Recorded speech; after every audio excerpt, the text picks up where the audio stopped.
Hello મિત્રો, કેમ છો? ગરમીની સિઝન આવી ગઈ છે, તો ચલો આપણે બનાવીએ લસ્સી.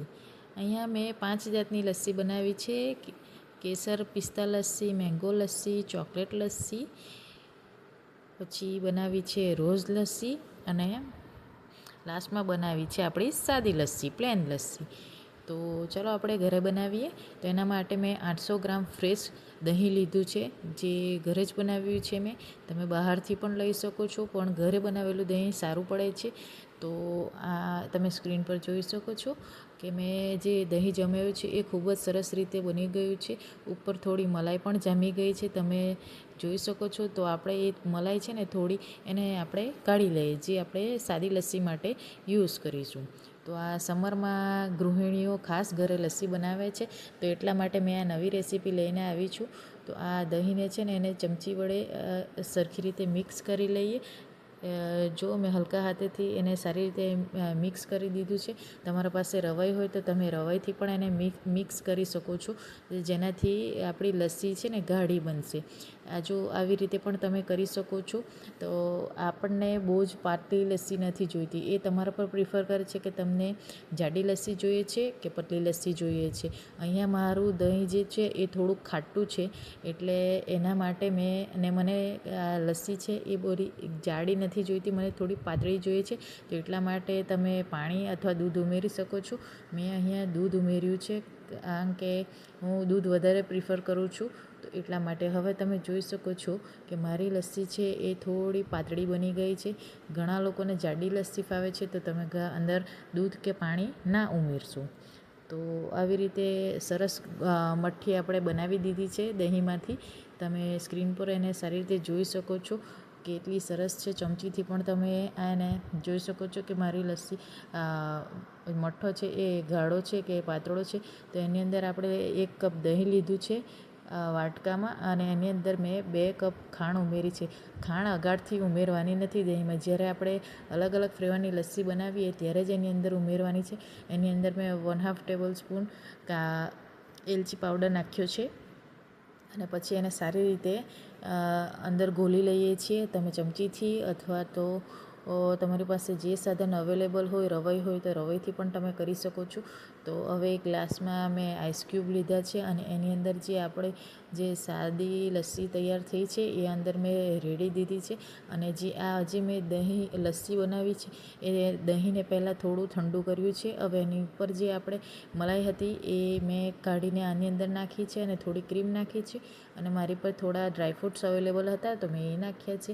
હવે આપણે બનાવીએ છીએ બીજા ટાઈપની લસ્સી. તો એના માટે મેં 1 ગ્લાસ ભરીને દહીં લીધું છે, એની અંદર 2 ટેબલ સ્પૂન ખાંડ નાખી છે. અને પછી એની અંદર તમે વેનીલા એસન્સ ઉમેરવા ઈચ્છો તો તમે ઉમેરી શકો, તમે ના પ્રિફર કરતા હોય તો ના ઉમેરશો. આની અંદર મેં મેંગો પલ્પ લીધો છે 1/4 ભાગનો, અને પછી એને વિસલથી મદદથી સારી રીતે મેં એને ઘોળી લીધું છે અંદર. અને આપણી આ મેંગો લસ્સી છે એ રેડી થઈ ગઈ છે, તમે સ્ક્રીન પર સારી રીતે જોઈ શકો છો.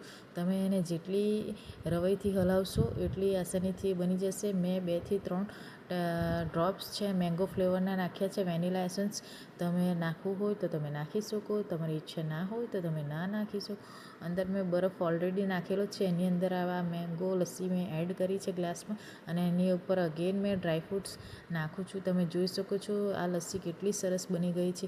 આ ઇઝીલી રેસીપી છે, અને હર કોઈ એને ઘરે આસાનીથી બનાવી શકે છે. હવે ત્રીજી રેસીપી માટે 1 કપ દહીં લીધું છે મેં.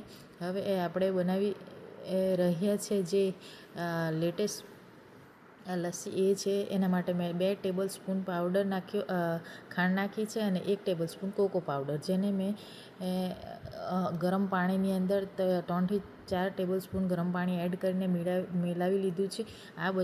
છોકરા લોકોને પણ ચોકલેટ લસ્સી બહુ પસંદ આવે છે.